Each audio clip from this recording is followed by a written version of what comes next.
I just wanted to come back real quick because I don't know if I came off that well in the last one. I am still very lucky and extremely grateful for this opportunity for this, for being taken seriously enough to be in this program, because, you know, obviously if I were really sick, and I might be, in case I am, I understand that, I'm lucky to be in the transplant program. It's not an easy thing to get. It's not an easy thing to do. My insurance, doctors taking me seriously, a lot of stars had to align for me to get here. I am very grateful for it. But I understand what it is. It's not diagnostic. That's what my other doctors are for. This is like, I get it. I'm in this program, and I'm in this program because I was diagnosed with cirrhosis. So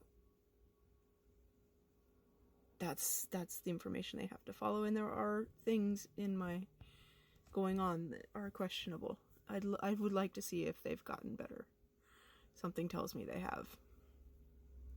If they were even that bad in the first place. Because here's the thing about the CT scan. The machine had been down the whole week before. At the time, my gastro was calling me, like, every day. Like, did you get to the CT yet? And it's like, no, they haven't called me. No, I haven't gotten in. And finally, they called me like a week later. It was on a day where there were 1 million people because it was a Monday after it had been down all week. They only had one at the hospital. And the results, this is where they found the portal hypertension. This is where they found the varices. But then I had my endoscopy. They did not see varices. So that makes me wonder, and I've said this a million times, but is there portal hypertension? Now, the swollen spleen that was seen in the CT and the ultrasound. That is there. But like in the CT and the ultrasound, they describe my liver as being normal sized. They do not talk about nodules or any kind of, nobody mentions fibrosis at all. Nobody does. In the CT, they do say that there's steatosis, which is fatty liver, which with all the cholesterol, my liver's coughing up. Yeah, sure. And I have no doubt I probably have fatty liver just like everybody else on the planet, it seems, because our food is terrible.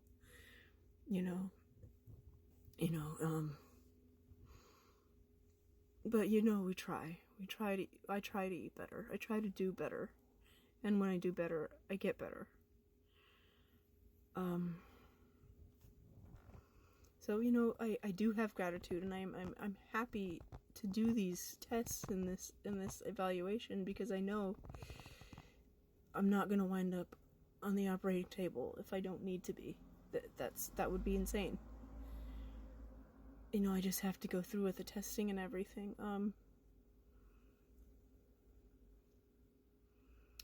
And I hope the CT scan tomorrow, because I think that's pretty much the only time they're actually going to look at the liver in this whole thing. Everything else is for every other part of my body. So I'm hoping that the results for this at least show that I am not cirrhotic, like every other imaging the other two imaging have. That there's just not a lot of evidence for it. There really isn't. There's one test, that the NASH FibroSure proprietary test, that was only for people who have suspected non-alcoholic fatty liver disease, which I don't have. I have an autoimmune disease, PBC. So it says right there underneath the test results, this will give an inaccurate count of fibrosis if it's not for an AFLD. So we can just totally discount those results. And even my hepatologist was like, yeah, no, these tests are bunk. I don't trust them because we don't know what they're testing, how they're testing, are they FDA approved, and so on and so forth. So I get it. So all we have now is the portal hypertension from the CT scan that misdiagnosed varices and a swollen spleen. And I'm not sure that's enough to diagnose cirrhosis. I mean, I had jaundice, but if you look at the symptoms I had, like, there are symptoms of celiac too. So do I have PBC? I have the mitochondrial AMA was high. What is PBC then? Is it important? Does it matter in this case? Is the ursodiol just totally wiping that out? I don't know. I don't want to be difficult. I don't want to act like I shouldn't be in this program, because even if I shouldn't be, it's better to go through it than not. You know, in case they do find something, but I don't think they will. I don't think it's a waste of my time, but I wish I didn't have to do it.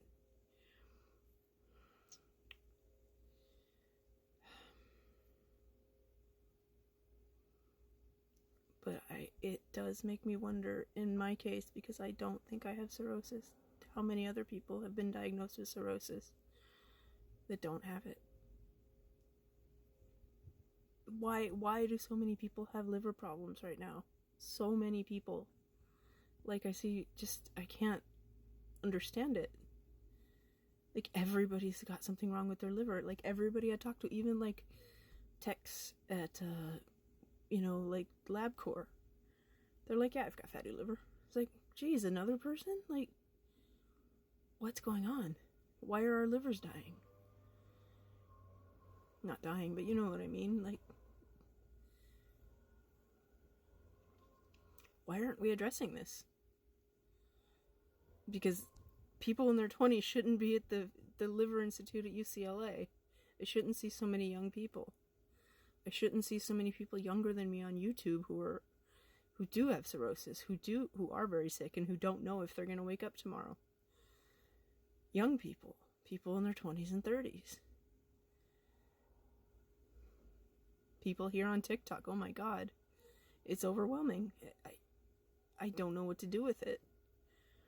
I had no idea this was going on.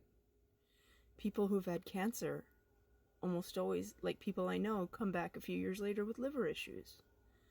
What's happening? Is it our medication?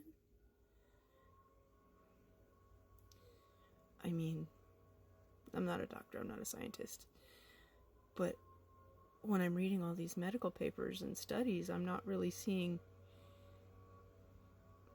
any explanation what's going on. I'm sure somebody's studying it. There has to, at this point, so many people are sick with this, there has to be somebody who's picking up on there's a problem. Anyway, I just wanted to clarify, and I feel like I just ranted more. But yeah, it's just thoughts. At the end of the day, I'm happy to do these things. Most of it's getting paid for by my insurance. And if they find something, I can deal with it. And I will deal with it. And if I do need a transplant, I will deal with that. I just don't think I will. But there's every possibility. It's probably that I do have some liver disease that I'm going to have to deal with the rest of my life. And hopefully the ursodiol and things like Lipitor I won't have to get any deeper than that. And hopefully they'll be working on, I know that they're working on ways to therapies for cirrhosis. So, and for PBC. It's just that, and celiac. But I keep seeing all these things fall out of like stage 2 trials. So, I don't know if anything's going to make it through, but I hope it does. Because, it would be lovely to be able to eat bread. It would be lovely, to know that I get to keep my liver. I want to keep my liver. Anyway, thank you for watching. I rambled on another 10 minutes. I really will talk to you later, though. I'm not coming back for more of this. I hope I've expressed myself. I don't mean to sound like an ingrate. I'm not. We'll talk to you soon, though.